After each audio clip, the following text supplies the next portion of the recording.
Last time we started section 6.2, we were taking a look at differential equations in terms of growth and decay. We had done a couple of examples. The first one that looked almost identical to things we had done in 6.1. And then the second one, which ended up having some logs involved, and some interesting things ended up happening with our exponent so that we actually ended up getting a coefficient, a c, that we didn't know instead of a constant at the end plus c that we didn't know. All right, so we're going to take a look at another one where it's not actually set up as an equation yet. We've got some language involved, and I don't know what you guys have seen or seen recently, especially in terms of this language. So we're just going to see where we are.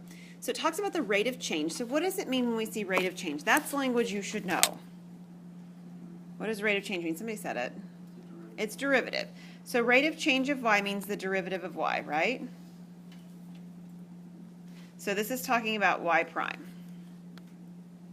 with respect to x. So all that's good, or dy dx if you prefer. It says it varies jointly. Do you guys remember seeing or hearing that language ever before?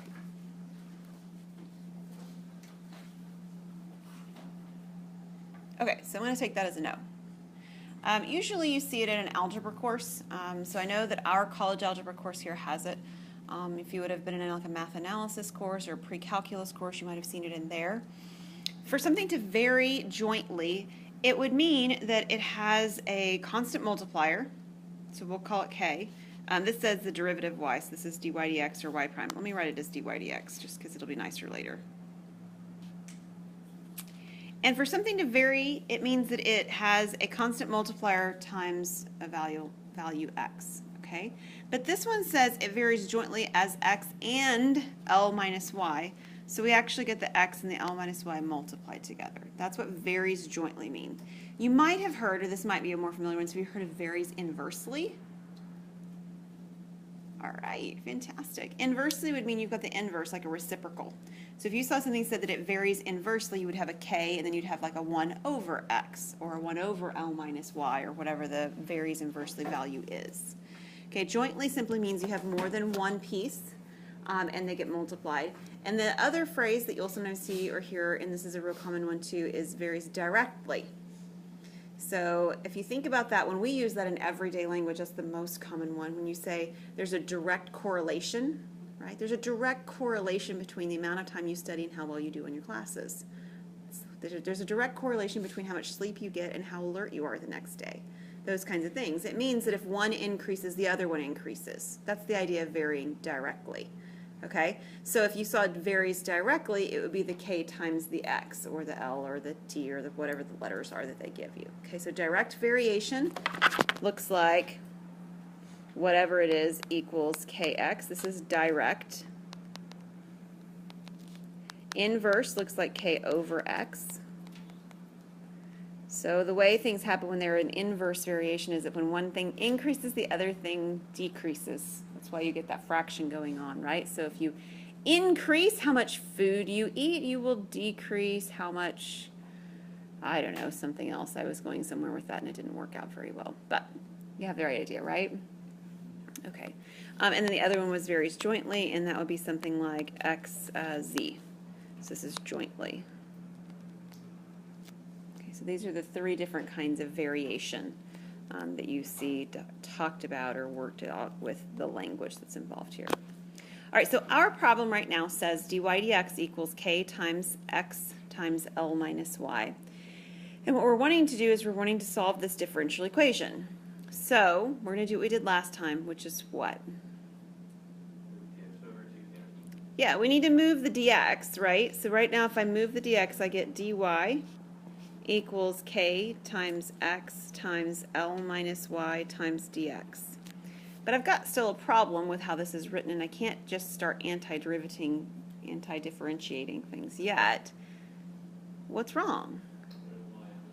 There's a y on the right-hand side. So what did we do on the last problem? I know it was last class period. Yeah, we divided it to the other side.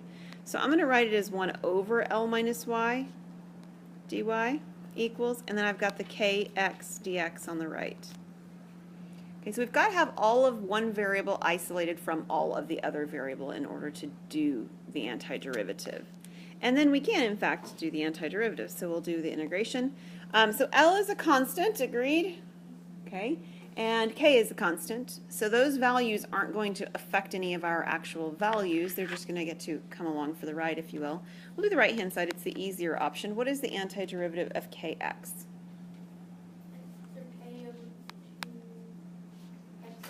Okay, k over 2x squared or kx squared over 2, right? We're going to do a plus c. I'll put it over here as well. On the left-hand side, we end up having what? Yeah, we've got a natural log, but it's a little bit less friendly than the last natural log. The last natural log over here we had 1 plus y, and this one is L minus y. What is the L minus y going to, in effect, have happen? There's something else that we're going to have to remember to do. There's going to be a negative involved. What we actually have happen here, I'm actually teaching U substitution in my Calc 1 class right now, but what we actually have happen here is a U substitution, right? This is a U, and the du is -1, right? Oops, that's supposed to be dy. There's a negative involved. We didn't have to worry about it over here. Technically, there's also a U substitution here. It's just that if u is 1 plus y, then du is just 1, right? It's not real helpful. I mean, it's not that it's not helpful, it's just not necessary. But over here, because the coefficient in front of the y is negative, it is at least necessary to be aware of that we're going to end up getting a negative involved. So there is going to be a negative, and it will be the natural log of the absolute value of L minus y. And then it equals what we had left. K over 2x squared plus c. Okay, our goal is to solve this for y, and now y is in the middle of a natural log, right? So what did we do when we were trying to figure out what to do next, so to speak, before? With the e-base. Yeah, and we need to do one more thing before we do the e-base on this. What's that?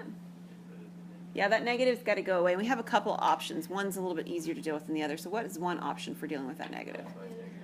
Yeah, the negative divided to the other side is our easier option. If we decide not to divide the negative to the other side, what else could we do? You could switch them. That's going to affect the same thing. There's another option, though. I just want to make sure that you guys not multiply.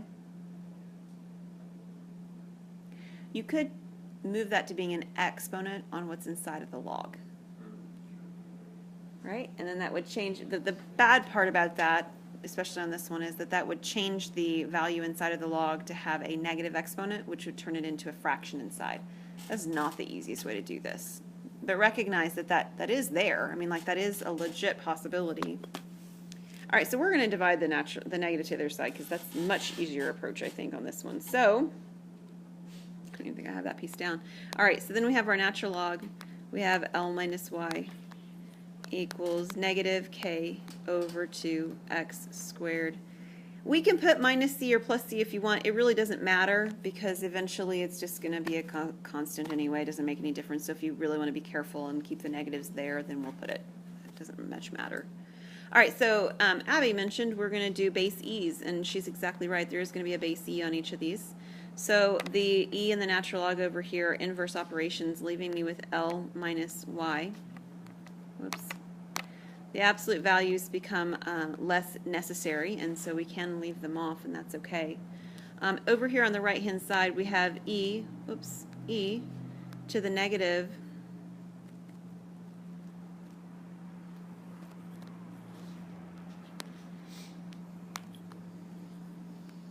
kx squared over 2, or k over 2x squared. And then we have the minus e to the c, or minus c.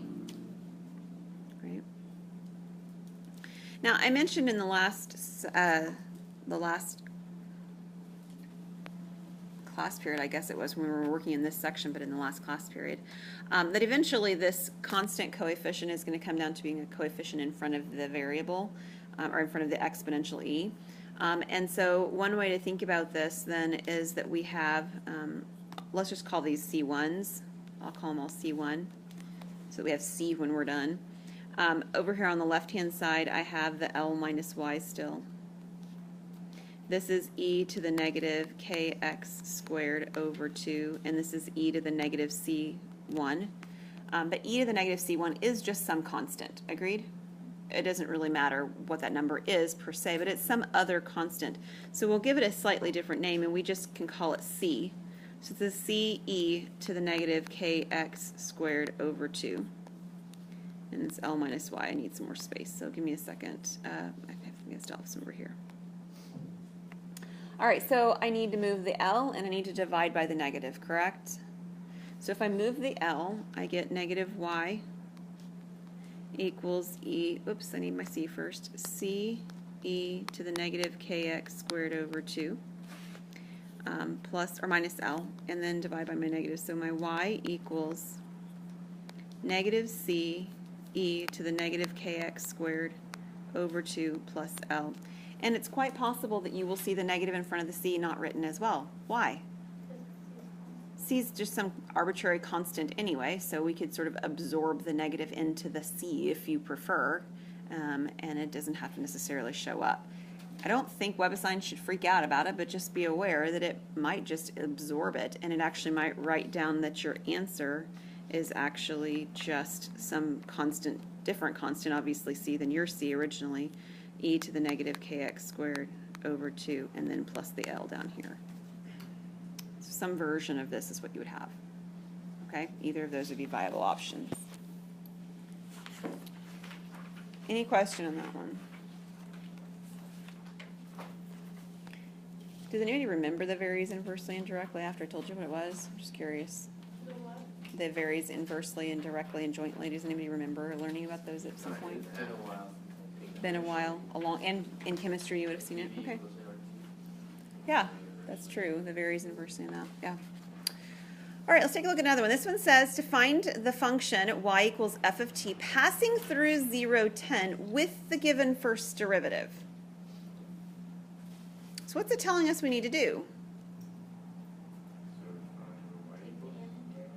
Yeah, we're going to find all of the, we're going to find y equals, but what are we going to be able to do at the very end? Plug it in and solve for c, right? Because we are given a point.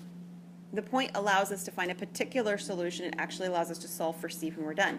All right, so what are we going to do first on this particular one? This is much cleaner than the last couple we've done. Yeah, we're going to multiply by dt. So this is dy equals negative 3 over 4. I'm going to go ahead and write this as t to the 1/2 dt. And then integrate. So what's the integral of dy? Y. Fantastic. No exponentials, right? Now what?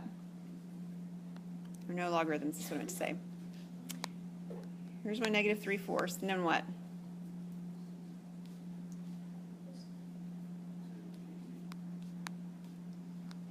T to what power? 3 over 2, which means I'll multiply by 2 over 3. And then there's my constant there on the end. I can clean this up pretty nicely. My 3's cancel. My 2 and my 4 reduce to a 2.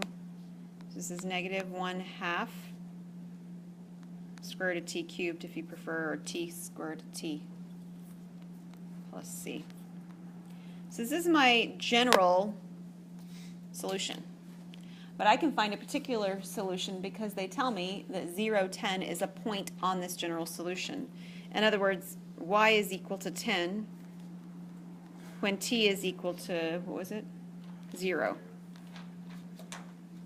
So what is c? It's just 10.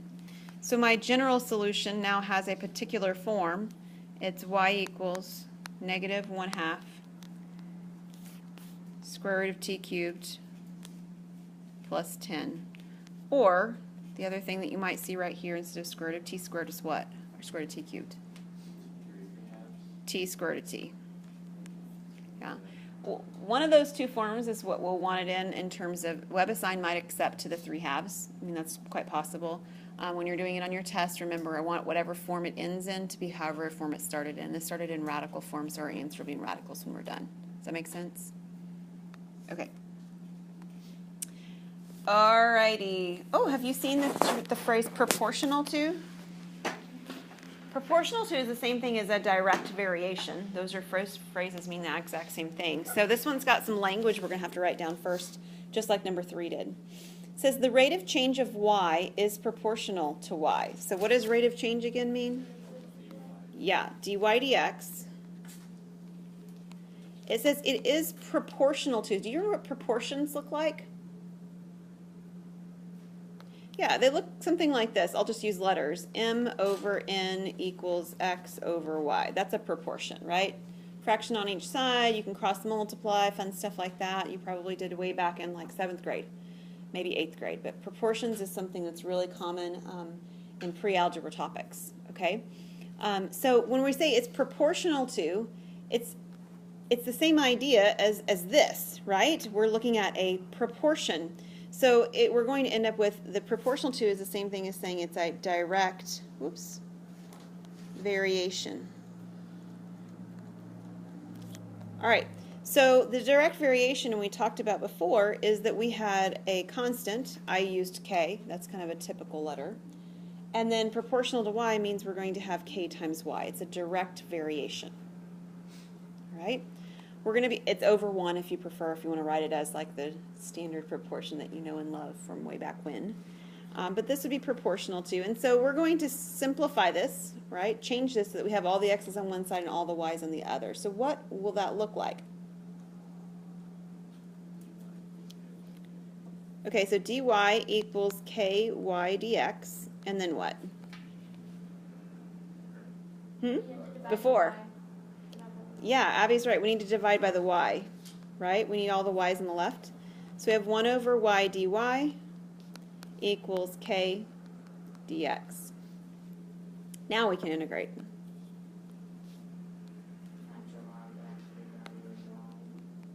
Okay, good. And on the right? Kx plus c. And we've been calling it C1, so I'll call it C1. Eventually we'll turn it into C.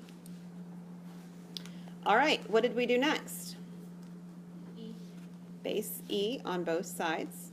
So on the left-hand side, we end up getting y. On the right-hand side, what does e to the kx plus c1 become? We've done it twice now. We don't really need to keep... Yeah, this is c e to the kx, right? Yeah. We've done this several times. Now, the difference on this particular problem is that it tells us some information. It says when x is equal to 0, y is equal to 6. When x is equal to 4, y is equal to 15. And then asks us a question, what is the value of y when x is equal to 8? Now, this gave us more information than, say, this problem did. This gave us 1 point. Why in the world are they giving us, and I've underlined them or kind of squiggly underlined them in black, why did they give us 2 points? Not options, they needed to give us 2 points. Okay, we're going to have to find C. What else are we going to find? K. Do you see our equation here at the end? I have 2 constants I don't know, C and K. And in order to find 2 unknowns, I need 2 evaluation points so that I get 2 equations. Yeah, so we can solve for C or K, and usually there's a nice one to solve for. In particular, when you're looking at these 2 pieces of information, actually let me use a highlighter. One of these is nicer to work with than the other one. The first one, because x is equal to 0, right? Always friendly to have zeros in places because you can eliminate pieces. So we'll start out with the part where x is equal to 0. So we have y. Okay, let me do this. Hang on.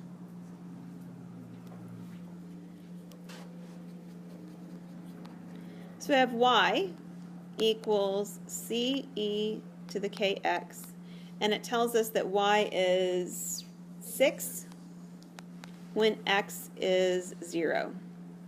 So this is actually what this says, right? 6 equals ce to the 0.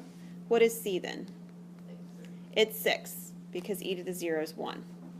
So that allows me to take this equation now and change it so that it now actually says y equals 6 e to the kx.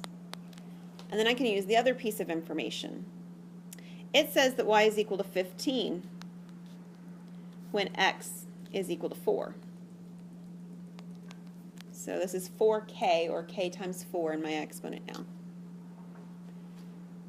This is not a especially pretty solution.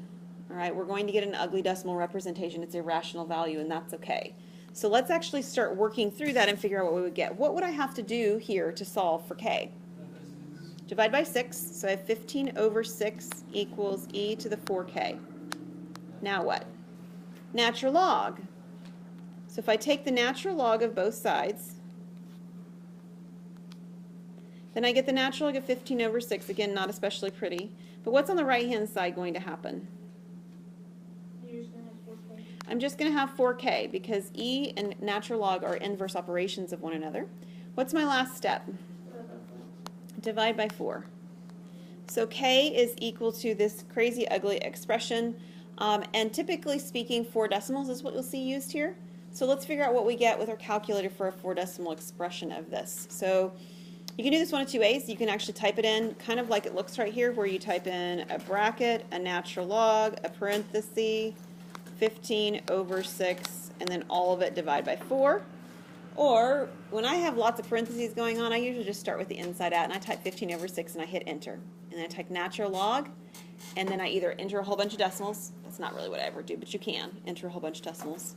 Or you can hit second answer on your calculator to pull up the exact expression, and I hit enter, and then I hit divide by 4 and I hit enter. So I just work from my inside out so that I don't have to mess with the parentheses. Regardless, you're going to get the same answer unless your parentheses do get messed up. What do you get as an approximation for k? I'll write it as an approximate. 2, what was next?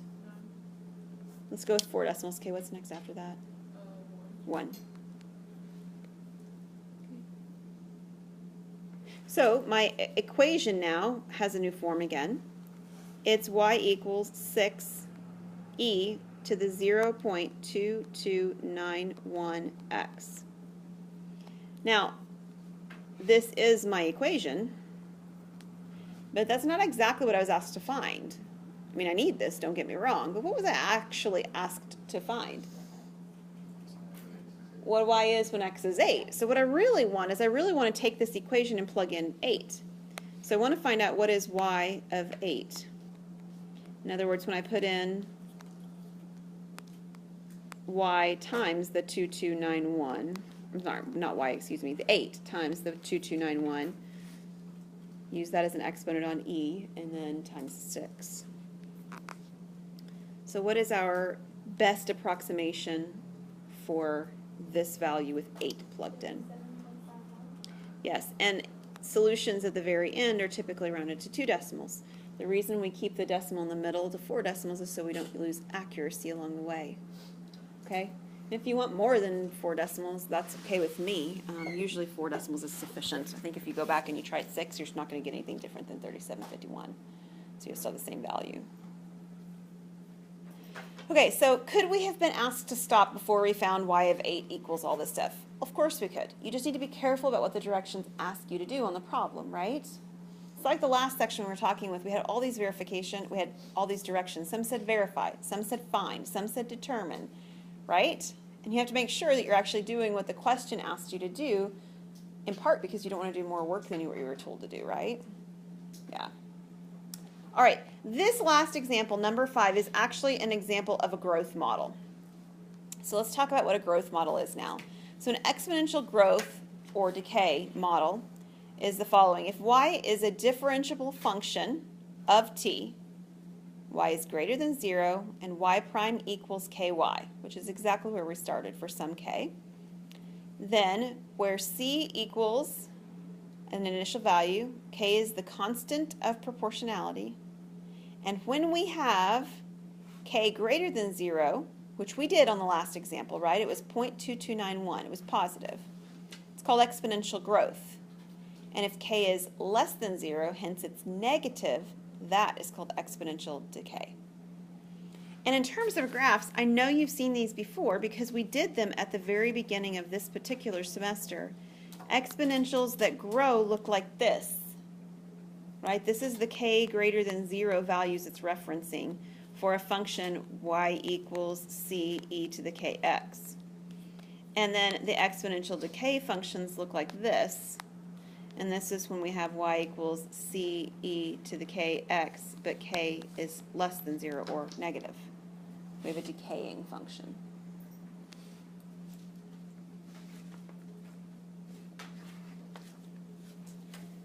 Okay, so my last two examples I have are actually more of a college algebra type of an example than they are of a calculus type of an example, but they are examples of how we use growth and decay models in science. You've heard of Halflife, right? Yes. Yes. Oh yes, we've heard of Halflife. And there are shortcutting kind of formulas for finding half-life. I'm not concerned about your shortcutting formulas, okay? I'm concerned that you understand the algebra form of what's going on here. And it's related to the type of functions we're dealing with, which is growth and decay models. So let me read the question before I keep talking, sorry. The half-life for radium-226 is 1,599 years. Okay, so just for those of us who haven't done anything with half-life recently, can someone explain what that statement means? How long it takes for you to half as much as you started. Right, so if we're starting with 20 grams now, which is what this says, then in 1,599 years I will have 10 grams. Okay, that's what half-life is. It's how much time it takes for something to have half as much as what it originally did. And you can imagine, you know, when you have fossils in the ground and you know, things like that. This is how they're making determinations about ages of things. All right, the question though that it asks us is a question about what I will have in 1,000 years. Now, there's two questions that are sort of embedded in this one. The first one has to do with the half-life part of it. So we're going to start there, and then we will actually answer the question that we're asked. So this piece of information right here is a decay model, first of all, because something is decaying, correct? You're going to have half as much later than you do now. So as we're looking at it, we have our growth and decay models that look like this, C e to the kx. When you do this with financial applications, you've probably heard of doubling time. Do you guys remember doing doubling time? I know you guys are not business majors, but doubling time is another financial point that you can talk about this. And it's exactly, I don't know, if you will, the opposite of half-life. It's how much time it takes for something to double. So think about the money that's in your bank account or in your investments or something like that. A doubling time would be how much time it takes for your $20,000 to become $40,000 or whatever, okay? So in this equation, what happens is that, and it told us on the screen before, is that C is the initial value. Now, it's going to become unimportant for this particular part of the problem, but I'm going to use it just so you can see that it works too. Our initial value here is 20 grams, and what we want is we want it to become half that, which would be 10 grams, and that's what Y is. It's the outcome, the value after however much amount of time. K is a constant of proportionality. We don't know what that value is, and the X value is the time of the half-life. In this case, it's the 1599, was that right? Yeah, years. So 1,599 years. Now, in terms of solving this equation, what would we do first? We would divide by 20, and that's actually why I said just a moment ago, it really doesn't matter what the initial value is, because whatever the initial value was, what you wrote for Y was half of it. So when you do this division, you always end up getting 1/2 on the left, and the E to the K times your half-life years on the right. So in some sense, you can almost start right here, agreed? Because it's always going to boil down to 1/2 equals E to the K and the year value. Okay, so looking at this then, what would be my next step for solving for K? Yeah, I need the natural log of both sides. So on the left-hand side, I have natural log of 1/2. On the right-hand side, what do I have?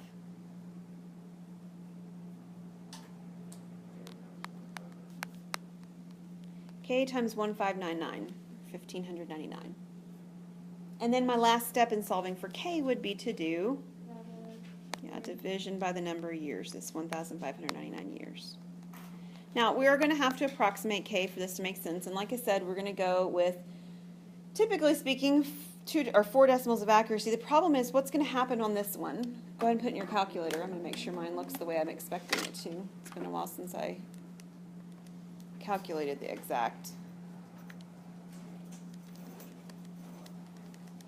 What does your calculator do? Yeah, it puts it in scientific notation. Did everybody's do that? So mine says something much like what Abby just said. So negative 4.33, 4, 8, 9, 7, 9, a bunch of numbers, and then it was times 10 to the negative fourth. So we'll go ahead and use 2 decimals, but then time this 10 to the negative fourth means we've got lots more than 4 decimals, right?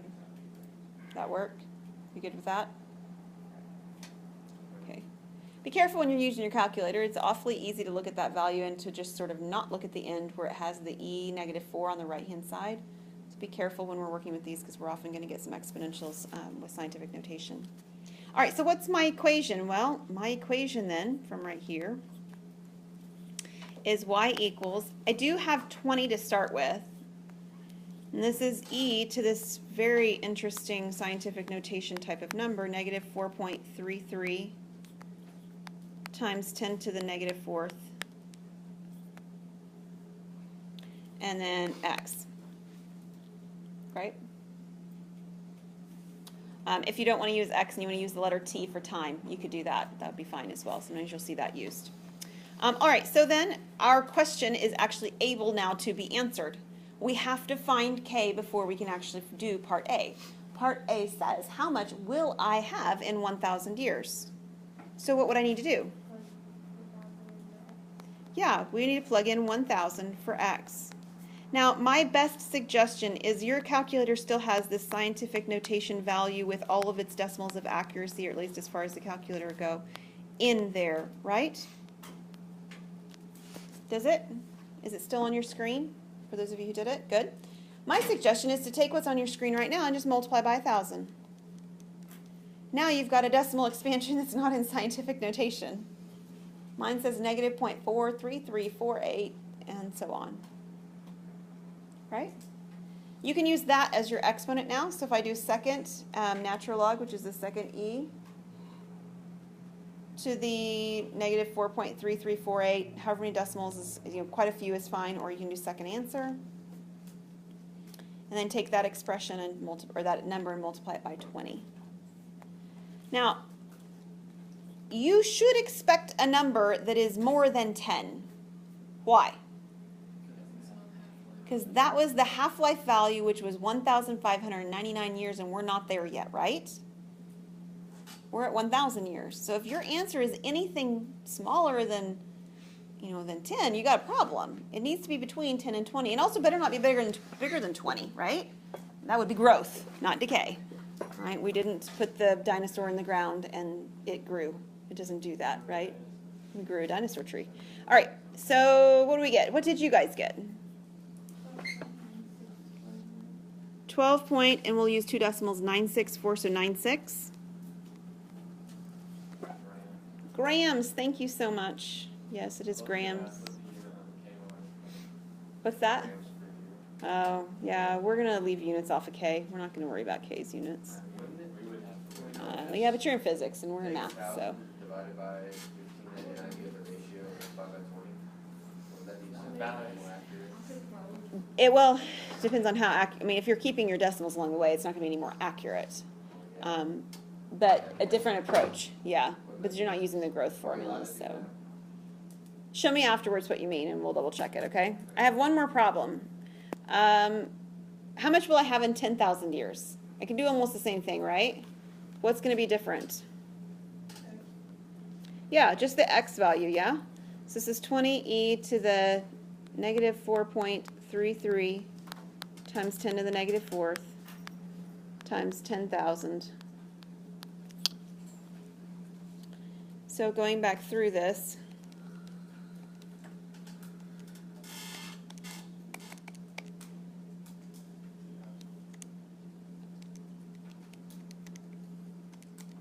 all right. Now, are we now going to get a value smaller than 10? Yes. Yeah, and it's probably going to be a lot smaller than 10, right? Yeah, because it was giving us a half-life in 1,599 years, so about 1,500 years. And this is 10,000 years. So how many 1,500s are there in 10,000? A lot, right? Quite a few. And so this is going to half itself several times. Does that make sense? So it's going to cut in half multiple times, and if it does this, we should be getting an answer that's much smaller than 10. My calculator says 0.26. Does yours? Excellent. So this is 0.26 grams. Any questions on that? All right.